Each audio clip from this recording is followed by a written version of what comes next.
আমার সাথে তো সেদিন প্রণবের কথা হলো, বললো সিরিয়াস। ক্রিটিক্যাল তো বললো না। প্রণবদা এখন কেমন একটা হয়ে আছেন, শব্দের প্রেসিশন নিয়ে চিন্তা করার মতো মনের অবস্থা ওর নেই। উনি হয়তো ভেবেছেন আপন দাদা, বোন সিরিয়াস শুনলে ছুটে আসবে। আলাদা করে ক্রিটিক্যাল কিনা সেটা বুঝিয়ে বলবার দরকার হবে না। নীরুদের বাড়িতে ঘুমোলে কোথায়?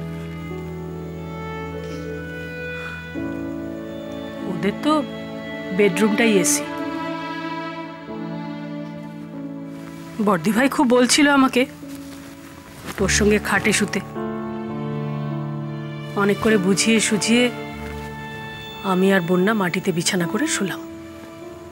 একই ঘরে? হ্যাঁ। তারপরেও তুমি সেই জামা কাপড় পরেই বসে আছো, কাপড় ছাড়োনি? হ্যাঁ ছাড়ছি, কিন্তু ক্যান্সারটা কুষ্ঠরোগ নয় নিখিল। এই তুমি রবীন্দ্রনাথ নিয়ে লেখাপড়া করেছো? তোমাদের রবীন্দ্রনাথ এতটা অবৈজ্ঞানিক ছিলেন না।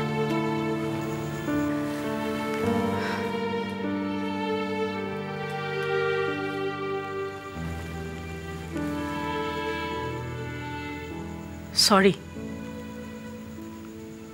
বর্দি ভাইকে যে তোমরা প্ল্যান করে কুষ্ঠরোগী করে রেখে দিয়েছো সেটা আমার খেয়াল ছিল না।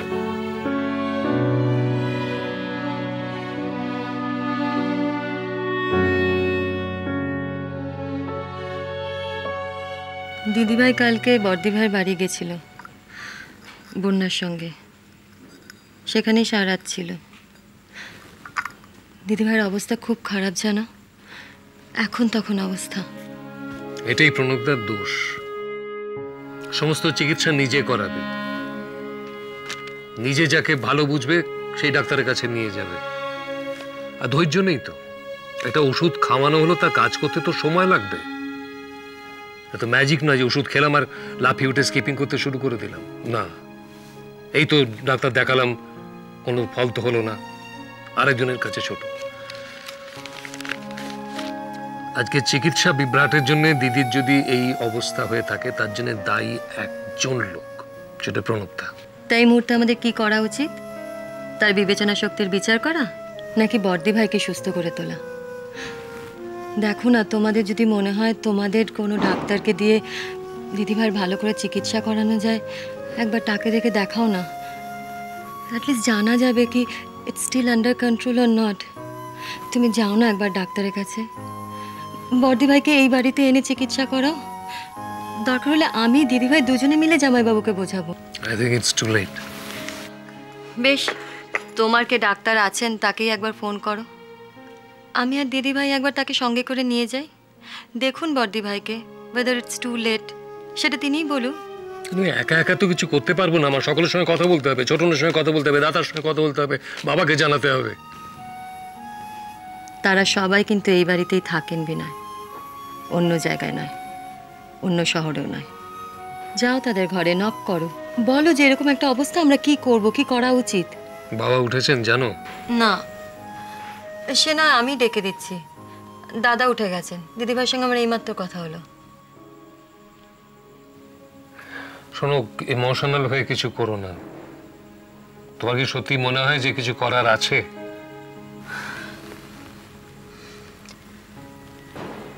আর যদি মিষ্টু ও শ্বশুর বাড়িতে এইভাবে পড়ে থাকতো, তাহলেও কি তুমি একই কথা বলতে বিনয়? কি সব আজে বাজে কথা বলছো সকালবেলা?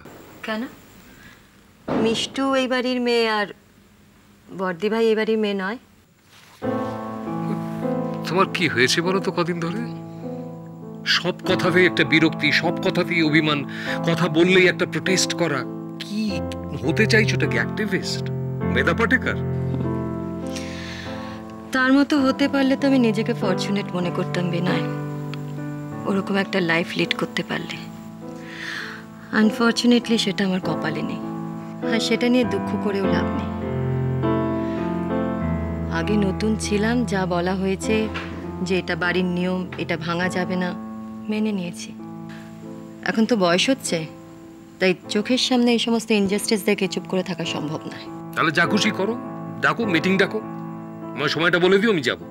হ্যাঁ, আমি ডাকতে পারি, কিন্তু সেটা তোমাদের বাড়ির নিয়মের মধ্যে পড়বে তো? তখন আবার সারা বাড়ি অসন্তুষ্ট হবে না তো? বাড়ির কোন নিয়মটা তুমি কোন দিন তোয়াক্কা করে চলেছো? যা সকালবেলা একদম বাজে কথা বলো না বিনয়। কোন নিয়মটা আমি চ্যালেঞ্জ করেছি এতদিনে? আর 24 বছর আমার বিয়ে হয়েছে, আমার যা বলবার তোমায় এসে বলেছি। তুমি কোনো কংক্রিট স্টেপ নাওনি, সারা জীবন বলে এসছো দেখছি। তোমার বাড়ির সামনে যদি প্রোটেস্ট করতে হতো, নালিশ করতে হতো, সেটা আমি নিজের মতো করতেই পারতাম। তোমার মতো মাথা হেট করে গুজগুজ করে করতাম না। যা বলার, যেভাবে বলার, ঠিক তেমন করেই বলতাম। তারপর যদি তোমাদের এই বাড়ির লোকেদের মনে হতো যে আমি অনুপযুক্ত, আমি বেরিয়ে যেতাম। তুমি কি দিদির ছুতোটা তুললে নিজের এই কথাগুলো বলবে বলে? একটা মানুষ এখন মৃত্যু শয্যায়, আর সে আর কেউ নয়, তোমার আপন মায়ের পেটের দিদি। সেটাকে ছুতো বলতে তোমার লজ্জা করছে না বিনয়? জাস্ট বিকজ তোমরা ভাইরা এতদিন কোনো সেন্স অফ রেসপন্সিবিলিটি দেখাওনি।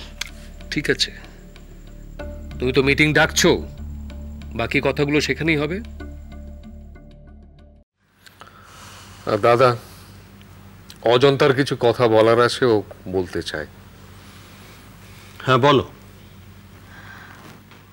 আমার মনে হয় বর্দি ভাইকে আমরা এখানে নিয়ে এসে আমাদের বেস্ট ডক্টরের সঙ্গে কনসাল্ট করে বর্দি ভাইয়ের চিকিৎসাটা করাতে পারি।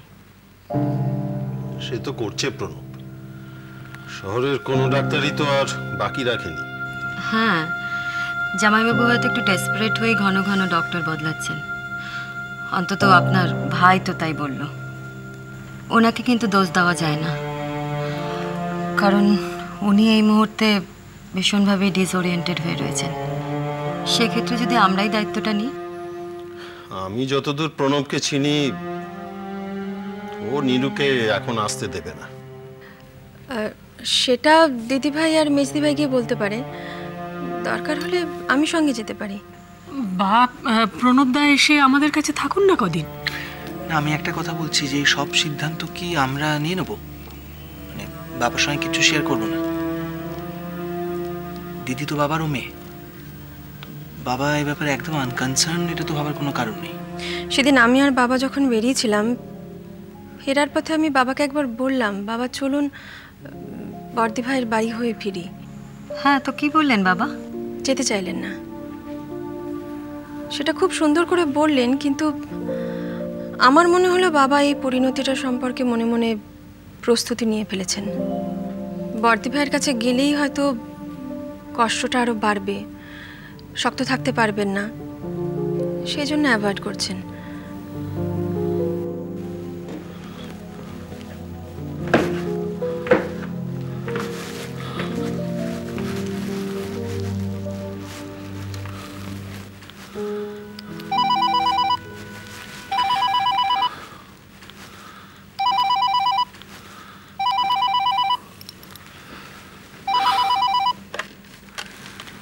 হ্যালো, হ্যাঁ বলুন প্রদ্যুম্নবাবু। বাবা আছেন, কিন্তু আমরা একটা পারিবারিক সমস্যার মধ্যে আছি এই মুহূর্তে। সেটা নিয়ে বাবা একটু ব্যস্ত আছেন। আমি কি পরে ফোন করতে বলবো? হ্যাঁ নিশ্চয়ই। না আসলে আমার বড় ননদ খুব অসুস্থ, লাস্ট স্টেজ অফ ক্যান্সার। না না, আপনি কি করে জানবেন? আচ্ছা রাখি, নমস্কার।